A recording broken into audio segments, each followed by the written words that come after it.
ఉన్న బంగారాన్ని విడిపించి ఆ రోజు ఆన్లైన్ రేటుకే మేము కొంటాం. Sharma gold company. నమస్కారం, వెల్కమ్ టు సుమన్ టీవీ. నేను గీతాంజలి. ప్రస్తుతం మనతో పాటు ఇస్కాన్ నుంచి ప్రణవానంద ప్రభుజీ ఉన్నారు.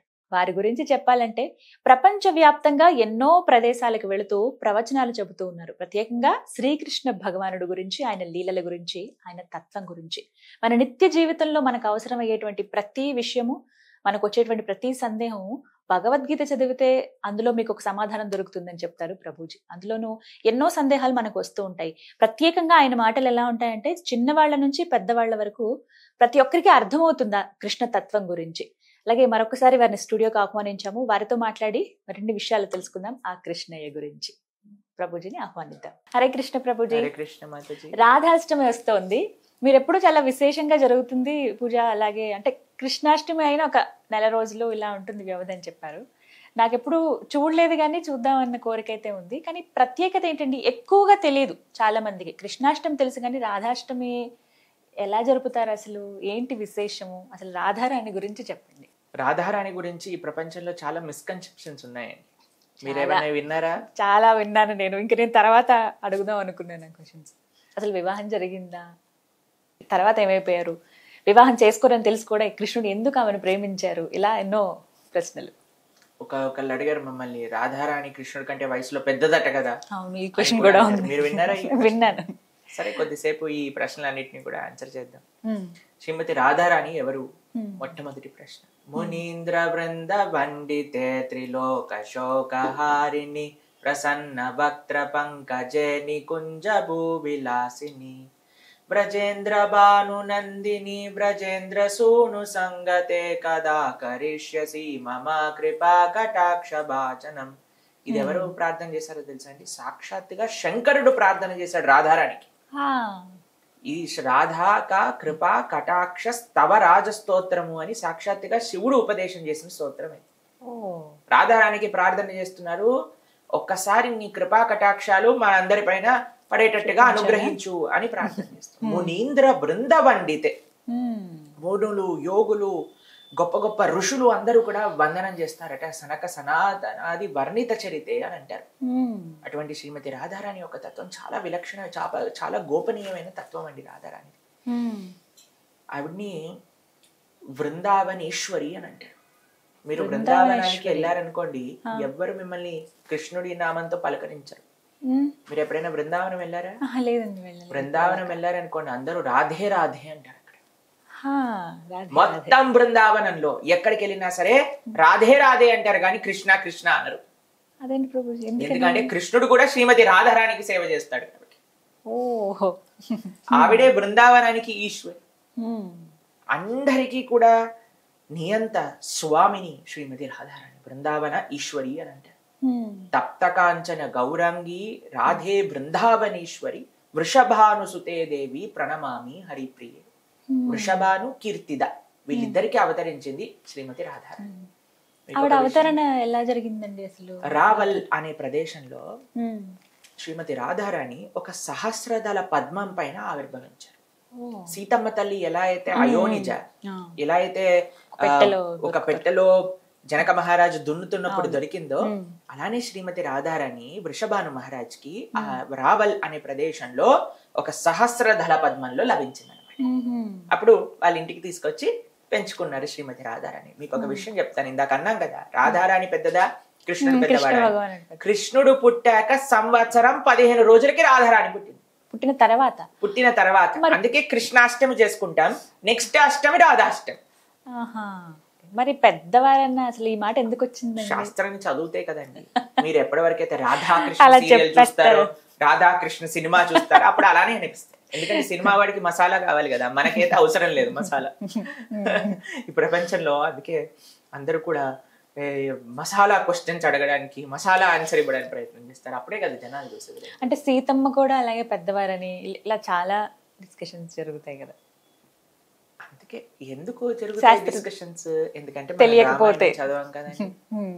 ఇప్పుడు వేరే ఏ మతానికి చెందిన వాడైనా వాడు మత గ్రంథాన్ని చదివి అర్థం చేసుకుంటాడు. హిందూ మాత్రం సినిమాలు చూసి, సీరియల్ చూసి నేర్చుకుంటాడు కదా. వేరే వాడు మతం గురించి చెప్తే వాడి మాటలు విని ధర్మాన్ని వదిలేసి మారిపోయేవాడికి ఇంకా ఏమి గతి చెప్పండి. కాబట్టి ఎవరైతే శాస్త్రాన్ని అధ్యయనం చేసిన వాళ్ళ దగ్గర నుంచైనా వినాలి, లేదా శాస్త్రాన్ని మీరైనా అధ్యయనం చేసుకోవాలి. రాధారాణి కృష్ణుడి కంటే సంవత్సరం 15 రోజులు చిన్న. శ్రీమతి రాధారాణి పుట్టినప్పుడు పాపం చాలా, మీకు విషయం తెలుసా, మాట్లాడలేదు, అసలు కళ్ళు తెరవలేదు అనమాట. ఎప్పుడైతే లభించిందో ఆ పిల్ల ఇలానే ఉండిపోయింది అంతే. అయితే వీళ్ళు అనుకున్నారు అసలు ఏమైంది, ఎందుకు ఇలా ఉండింది, అసలు ఏం పలకదు, ఏడవదు, మాట్లాడదు, చూడదు, వినదు. వాళ్ళు అనుకున్నారు ఏమైంది అబ్బా ఈవిడికి ప్రాబ్లం ఏమిటి అని అనుకునేసరికి మొత్తం అన్ని చోట్ల స్ప్రెడ్ అయిపోయింది అనమాట. ఇక్కడ నంద యశోదలకు కూడా తెలిసింది ఇలా వృషభానుకి ఇంకా కీర్తిదాకి ఆడపిల్ల పుట్టిందట, కానీ కళ్ళు తెరవట్లేదట, ఏం మాట్లాడేదట, స్పందించట్లేదట, కానీ ప్రాణం ఉన్నది అని తెలుస్తుంది. సరే ఒకసారి చూసి వెళ్దాము అని వెళ్ళినప్పుడు కృష్ణుడిని కూడా పట్టుకొని వెళ్ళారనమాట. అయితే కృష్ణుడు యశోదమ్మ సంఖలో ఇలా పెట్టుకున్నాడు. ఇలా తీసుకెళ్తూ శ్రీమతి రాధారాణి ఇలా పడుకుంది. ఎప్పుడైతే కృష్ణుడు శ్రీమతి రాధారాణిని ఇలా ఉయ్యాల పడుకోగానే కృష్ణుడు ఇలా వంగి చూశాడనమాట. ఎప్పుడైతే కృష్ణుడు వంగి చూశాడో అప్పుడు రాధారాణి నేత్రములు తెలిసింది. ఎప్పుడైతే కృష్ణుడి యొక్క స్పర్శ, కృష్ణుడి యొక్క దర్శనం జరిగిందో అప్పుడు వెంటనే శ్రీమతి రాధారాణి నవ్వటం ప్రారంభం చేసింది. ఎప్పుడైతే కృష్ణుడి చేతులు ఇలా అన్నాడో శ్రీమతి రాధారాణి చేతులు ఇలా అన్నది. అప్పటి వరకు శ్రీమతి రాధారాణి అందరికంటే గొప్ప భక్తులు అని ఎందుకు అంటాము అని అంటే, ఆవిడ కృష్ణ యొక్క సంస్పర్శ లేని దేన్ని ముట్టుకోదు. కాబట్టి ఆవిడ ఈ ప్రపంచంలోకి వచ్చినప్పుడు కూడా ఫస్ట్ దర్శనం కృష్ణుడిని చేసుకుంది. అయితే ఎప్పుడైతే చక్కగా పాయసాన్ని, పరమాన్నాన్ని అన్ని తయారు చేసి అందరికి పెడుతున్నారనమాట. అయితే కృష్ణుడి నోట్లో కూడా పాయసాన్ని పెట్టారు. పాయసాన్ని పెట్టేసరికి కృష్ణుడు ఎప్పుడైతే పాయసాన్ని తీసుకున్నారో ఆ మహాప్రసాదం ఉంటుంది కదా, అది ఫస్ట్ శ్రీమతి రాధారాణి తీసుకున్నది అనమాట. ఎందుకంటే నేను చూసేది కృష్ణుడిని చూడాలి, నేను మాట్లాడేది కృష్ణుడితో మాట్లాడాలి, నేను స్వీకరించేది కృష్ణుడి యొక్క మహాప్రసాదాన్ని స్వీకరించాలి. అందుకే రాధారాణిని అందరికంటే గొప్ప కృష్ణ భక్తురాలుగా చెప్తారు. కృష్ణ భక్తి ఎక్కడి నుంచి అయితే ప్రారంభం అవుతుంది అంటే రాధారాణి నుంచి ప్రారంభం. కాబట్టి ఆవిడ బృందావనానికి ఈశ్వరి, కృష్ణ ప్రేయసి అని అంటారు. చాలా మంది అడుగుతారు ఇంకో ప్రశ్న, రాధాకృష్ణులకి వివాహం అవ్వలేదు కదా, ఎందుకు మీరు ఆలయంలో రాధారాణి కృష్ణుడు పక్కన పెట్టి ఆరాధన చేస్తారు, వివాహం అవ్వండి, ఏదో వాళ్ళు గర్ల్ ఫ్రెండ్ బాయ్ ఫ్రెండ్ అంటూ ఉంటారు. మీకు ఒక విషయం చెప్తాను, ఎవరైతే ఈ ప్రశ్న అడుగుతారో మీరందరూ ఫస్ట్ వెంటనే టికెట్ బుక్ చేసుకుని బృందావనానికి వెళ్ళిపోండి. వెళ్ళిపోయి బృందావనంలో బాండీరవన్ అనే ప్రదేశం ఉంది. మీరు బాండీరవన్ వెళ్ళండి, బృందావనానికి వెళ్ళి బాండీరవన్ అనండి, మిమ్మల్ని తీసుకెళ్ళిపోతారు. అక్కడ రాధాకృష్ణ వివాహస్థలి అని వాళ్ళిద్దరి వివాహం జరిగిన ఒక పెద్ద లీలాస్థలి మనకు కనిపిస్తుంది. అక్కడ రాధాకృష్ణులు ఇద్దరికి వివాహం జరుగుతున్న ఆలయం అక్కడ ఉన్నది. సాక్షాత్తుగా బ్రహ్మాది దేవతలందరూ, ఇంద్ర, కుబేర, వరుణ, వాయు, చంద్ర, రుద్ర అందరి దేవతలు కలిసి రాధాకృష్ణుల యొక్క వివాహం భాండీరవనంలో జరిపించారు. మీరు ఇంటర్నెట్ లో ఉన్నారు కదండి, రాధాకృష్ణ వివాహ స్థలి అని పెట్టగానే వచ్చేస్తాయి మీకు. ఆలయం ఉంది ఇంకా రాధాకృష్ణుల యొక్క వివాహం జరిగిన ఆలయం అదే స్థలంలో జరిగినది. కాబట్టి మనకి తెలియదు, అందుకే అంటారు జనాలు ఎన్నో విషయాలు అంటూ. అవన్నీ నిజం కాదండి. ఇప్పుడు రాముడు వెనక చాటు నుంచి వారిని బాణం వేశాడు, చెట్టు చాటు నుంచి చంపేశాడు, అన్యాయం చేశాడు, దాని గురించి మనం ఆన్సర్ చెప్పుకున్నాం, మాట్లాడు. అవును, వాడే నెక్స్ట్ జన్మలో వచ్చి కృష్ణుని చంపేశాడు. ఇవన్నీ కట్టుకడలు చెప్పుకోవడానికి మనం ఫేమస్ కదండి. కానీ శాస్త్రంలో ఉన్న వాళ్ళు చెప్పుకో, గర్గ సంహిత ఎన్నో శాస్త్రములు మనకు చెప్తున్నాయి, బ్రహ్మవైవర్తర పురాణం. మీకు ఒక విషయం చెప్తాను, ఒక స్త్రీ పురుషుడు వేరు వేరు అవుతే వివాహం అనే సంబంధం అవసరం అండి. ఒక పురుషుడు ఒక స్త్రీ వాళ్ళిద్దరూ కూడా సాంప్రదాయకంగా వైదికంగా ఒక దగ్గర కుటుంబ రూపంగా ఉండాలి అంటే వివాహం అనే సంస్కారం అవసరం. రాధాకృష్ణులు ఒక స్త్రీ పురుషుడు కాదండి, రాధాకృష్ణ ఏకతనుహే, వాళ్ళిద్దరూ ఒకటే, వేరు వేరు కాదు, ఇద్దరు అని అంటే ఇద్దరు ఒకటే. రాధారాణి కృష్ణుడి యొక్క తత్వం ఇద్దరు ఒకటే. కానీ లీల కోసం ఈ ప్రపంచంలో భగవంతుడి యొక్క కృపా శక్తియే శ్రీమతి రాధారాణి, భగవంతుడి యొక్క ఆనంద శక్తియే శ్రీమతి రాధారాణి. అది విశేషం అనమాట. అయితే రాధాష్టమి చాలా అద్భుతమైన ప్రదేశం, చాలా అద్భుతమైన ఉత్సవం. భక్తులందరికీ కూడా కృష్ణాష్టమి రోజు మాకు అంతగా ఏం ఉండేది తెలుసా అండి, ఎందుకంటే పొద్దు నుంచి రాత్రి దాకా సేవల్లోనే బిజీగా ఉంటాం. పొద్దు నుంచి రాత్రి దాకా అసలు పండగ అనే అనిపించదు. సేవ సేవ సేవ, వచ్చిన వాళ్ళ లక్షలాది భక్తులకి ఏదో ఒక విధంగా ప్రసాద సేవనో లేదా ఆలయంలో సేవనో ఏదో ఒకటి ఉంటుంది. కానీ భక్తులందరూ ఆనందించే రోజు ఏదన్నా ఉంటే అది రాధాష్టమి అనమాట. ఏం చేస్తారండి అసలు ఆ రోజు? రాధాష్టమి రోజు మా ఆలయం వరకైతే నేను చెప్తాను, అన్ని ఆలయాలు అలానే చేస్తాయి. మా ఆలయంలో అద్భుతమైన మహాభిషేకం జరుగుతుంది శ్రీమతి రాధారానికి. అద్భుతమైన అలంకరణ జరుగుతుంది. మా ఆచార్యులు వారు ప్రవచనం, గురువు గారు ప్రవచనం చేస్తారు. దాని తర్వాత రాధారానికి రాధాష్టమి రోజు కనీసం 2-3 వేల రకాల నైవేద్యములు సమర్పణ చేస్తారు. 2-3 వేల రకాల నైవేద్యములు సమర్పణ. రాధారానికి బాగా ఇష్టమైనది ఏంటండి? చామగడ్డ, అర్బి. చామగడ్డ తెలుసు కదా, అది శ్రీమతి రాధారానికి చాలా ఫేవరెట్ అన్నమాట. అంటే ఏ రకమైనా సరే రాధాష్టమి రోజు మనం రాధారానికి చామగడ్డ తోటి చేసిన పదార్థములు నివేదన చేయాలన్నమాట. చాలా ఇష్టం అని చెప్తారు రాధారానికి. ఇంకొకటి మాల్పోవా అనే స్వీట్ తెలుసా మీకు?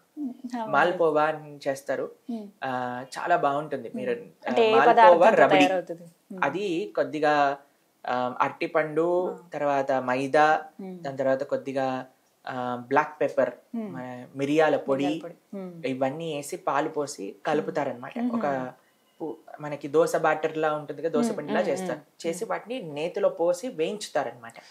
వేయించేసాక దాన్ని తీసి దాన్ని షుగర్ సిరప్ లో వేసేస్తారు, పాకంలో వేసేస్తారు. వేసేసి దానిపైన కుంకుమ వేసేసి, రబడి అంటే మిల్క్ ని చాలా గాఢంగా చేసి దాంట్లో షుగర్ వేసేయాలన్నమాట. వేసేసి చాలా దగ్గరగా వస్తుంది కదా, దాన్ని మాల్పోవా పైన పెట్టాలి. మాల్పోవా రబడి రాధారానికి చాలా ఇష్టం. దాని తర్వాత అర్బి అంటే చామగడ్డ చాలా ఇష్టం శ్రీమతి రాధారానికి. ఈ 2 పదార్థాలు ఆ రోజు నివేదన జరుగుతాయి. భక్తులందరికీ ఎన్ని వేల మంది వచ్చినా వాళ్ళందరికీ ఈ ప్రసాదం ఆ రోజు నివేదన చేస్తాం అనమాట. కాబట్టి శ్రీమతి రాధారాణి ఒక ఆ రోజు అద్భుతమైన కీర్తన, ప్రవచనము, మహాప్రసాదము, ఆరతి, అభిషేకము అన్ని చాలా విశేషంగా జరుగుతాయి. సెప్టెంబర్ 11th రోజు రాధాష్టమి. సెప్టెంబర్ 11th రాధాష్టమి చాలా అద్భుతం. మీకు కృష్ణ భక్తి కావాలి అని అంటే చేసుకోవాల్సిన ఉత్సవం ఏదన్నా ఉంటే అది రాధాష్టమి. ఎందుకంటే శ్రీమతి రాధారానికి ప్రార్థన, అందరూ శ్రీమతి రాధారానికి చేసే ప్రార్థన అదే అనమాట. ఎందుకంటే ఆవిడ ఈశ్వరి, అందరికీ ఈశ్వరి. అటువంటి రాధారాణి మనందరం చాలా జాగ్రత్తగా ప్రార్థన చేసుకోవాలి. చాలా మందికి రాధారాణి యొక్క తత్వం తెలియదు పాపం. చాలా మిస్కన్సెప్షన్స్ వచ్చాయి. ఎందుకంటే పిచ్చి పిచ్చి సీరియల్లు, సినిమాలు చూసి వాళ్ళు ఈ సాంగ్లు అవన్నీ కూడా విని వాళ్ళకు ఒక మిస్కన్సెప్షన్ ఉంది. కానీ శ్రీమతి రాధారాణి పరదేవత, రాధికా పరదేవత, సర్వ లక్ష్మమయీ సర్వ కాంతి సమ్మోహిని పరహ అని అంటారు. రాధారాణి పరదేవత. పరదేవత యొక్క అందరూ శ్రీమూర్తులందరూ కూడా శ్రీమతి రాధారాణి నుంచి ఆవిర్భవిస్తారు. కాబట్టి అటువంటి పరదేవత శక్తి స్వరూపిణి చాలా గౌరవంతో, భక్తి శ్రద్ధలతో ఆరాధన చేయాలి. సాధారణ ప్రజలుగా, భక్తులుగా మేము ఆ రోజున ప్రత్యేకించి రాధాష్టమి రోజు ఎలాంటి, మీరు రాధాకృష్ణుల యొక్క చిత్రపటం మీ దగ్గర ఉన్న చక్కగా అలంకరణ, ఆరాధన చేసుకోవచ్చు. వివిధ నైవేద్యములు, ముఖ్యంగా చామగడ్డ ఇలాంటి స్వీట్లు, తర్వాత పరమాన్నం కూడా రాధారానికి చాలా ఇష్టం. ఇవన్నీ కూడా తయారు చేసి నివేదన చేయొచ్చు. కృష్ణుడికి నివేదన చేసి రాధారానికి పెట్టి చక్కగా ఆరతిచ్చుకోవచ్చు, అర్చన చేసుకోవచ్చు. రాధా సహస్రనామం, రాధా కృపా కటాక్ష స్తవరాజ స్తోత్రం, రాధా అష్టోత్తరం అన్ని ఉంటాయి. వాటిని మనం పారాయణ చేస్తాం. అంటే ఇన్ని చదవలేని వాళ్ళు ఏదైనా సింపుల్ గా ఒక శ్లోకం గాని, ఒక మంత్రం గాని ఉందా? సరే, నేను ఒక మంత్రం చెప్తాను, దీన్ని మీరందరూ కూడా రిపీట్ చేయొచ్చు. అలానే ఆ రోజు కూడా మనం ప్రార్థన చేయొచ్చు. తప్త కాంచన గౌరంగి రాధే బృందావన ఈశ్వరి వృషభాను సుతే దేవి ప్రణమామి హరిప్రియే. ఈ మంత్రంతో రాధారానికి ఆరాధన చేసుకోవచ్చు. చాలా విశేషమైన కృప, కృష్ణ భక్తి లభిస్తుంది. రాధారాణి ఆరాధన డైరెక్ట్ గా కృష్ణుడి దగ్గరికి వెళ్ళే కన్నా రాధారానికి చెప్పుకుంటే చాలన్నమాట. ఆవిడ మాధ్యమంగానే వెళ్ళాలి కృష్ణుడి దగ్గరికి, తెలిసినా లేకపోతే మనం అసాధ్యం. దైవీం ప్రకృతి ఆశ్రిత అని కృష్ణుడు భగవద్గీతలో చెప్పారు. మహాత్మానస్తు మాం భారత. ఎవరు మహాత్ములు ఈ ప్రపంచంలో అంటే ఎవరు రాధారాణి ద్వారా నన్ను ఆశ్రయిస్తారో అని భగవద్గీతలో మధ్యలో చెప్పారు కృష్ణుడు. దైవీ ప్రకృతి, ఆంతరంగిక శక్తి శ్రీమతి రాధారాణిని ఆశ్రయించాలి. కృష్ణుడి దగ్గరికి డైరెక్ట్ గా వెళ్ళకూడదండి, ఆయన తప్పులు లెక్కిచ్చేస్తాడు. రాధారాణి వెళ్ళారనుకోండి, మీరు బృందావన్ బిహారీ దర్శనం చేసుకున్నప్పుడు రాధారాణి చేతిలో ఒక మాల పట్టుకుంది, చూసారా? చూసాను. ఎందుకు అని అంటే ఎప్పుడైతే జీవుడు కృష్ణుడి దగ్గరికి వస్తాడో రాధారాణి మాల వేసేస్తుంది అనమాట. ఇప్పుడు మనకి ఎవరైనా ప్రేమతో మన దగ్గరకు వచ్చారనుకోండి, మాల వేసేస్తాం కదా. ఎప్పుడైతే మాల వేసేస్తుందో రాధారాణి, కృష్ణుడు ఇంకా నోరు మూసుకుంటాడు, ఏం మాట్లాడు, పాపపుణ్య విచక్షణ చేయడు. రాధారాణి యాక్సెప్ట్ చేసిందంటే కృష్ణుడు యాక్సెప్ట్ చేసేస్తాడు. అందుకే కృష్ణుడి దగ్గరికి వెళ్ళక ముందే రాధారాణి మాల వేసేస్తుంది. వీడు నా వాడు అని నించోబెట్టేస్తుంది కృష్ణుడి దగ్గర. అనగానే ఓ రాధారాణి వాడుగా, సరే అయ్యా పద అని అంటే. రాధారాణి కృపా స్వరూపిణి, రాధారాణి ప్రేమ స్వరూపిణి అనమాట. కాబట్టి ఎప్పుడు రాధారాణి ద్వారానే మనం భగవంతుని ఆశ్రయించాలి. చేరుకోవచ్చు. అది అన్నిటికంటే సేఫ్. అమ్మతోటే నాన్న దగ్గరికి వెళ్ళాలి కానీ డైరెక్ట్ గా నాన్న దగ్గరికి వెళ్ళకూడదండి. అమ్మ దగ్గరికి వెళ్ళి అమ్మ ఇది అయిపోయింది అన్నీ అయిపోయింది నాకు డబ్బులు ఇప్పించు అనగానే ఎలా వెళ్తారంటే కొద్దిగా డబ్బులు ఇవ్వండి, సరే నాన్న కూడా నువ్వు నీ పర్మిషన్ ఉంది కదా ఓకే. కాబట్టి అమ్మ ద్వారానే స్వామి దగ్గరికి వెళ్ళాలి. అది చాలా చక్కగా ఇప్పటి వరకు తెలియదు ప్రభుజీ ఇలా అని చెప్పి, రాధాష్టమి ఇంత చక్కగా చేసుకోవచ్చు మేమందరం కూడా అని చెప్పి చక్కగా వివరించారు. ధన్యవాదాలు ప్రభుజీ. హరే కృష్ణ. హరే కృష్ణ.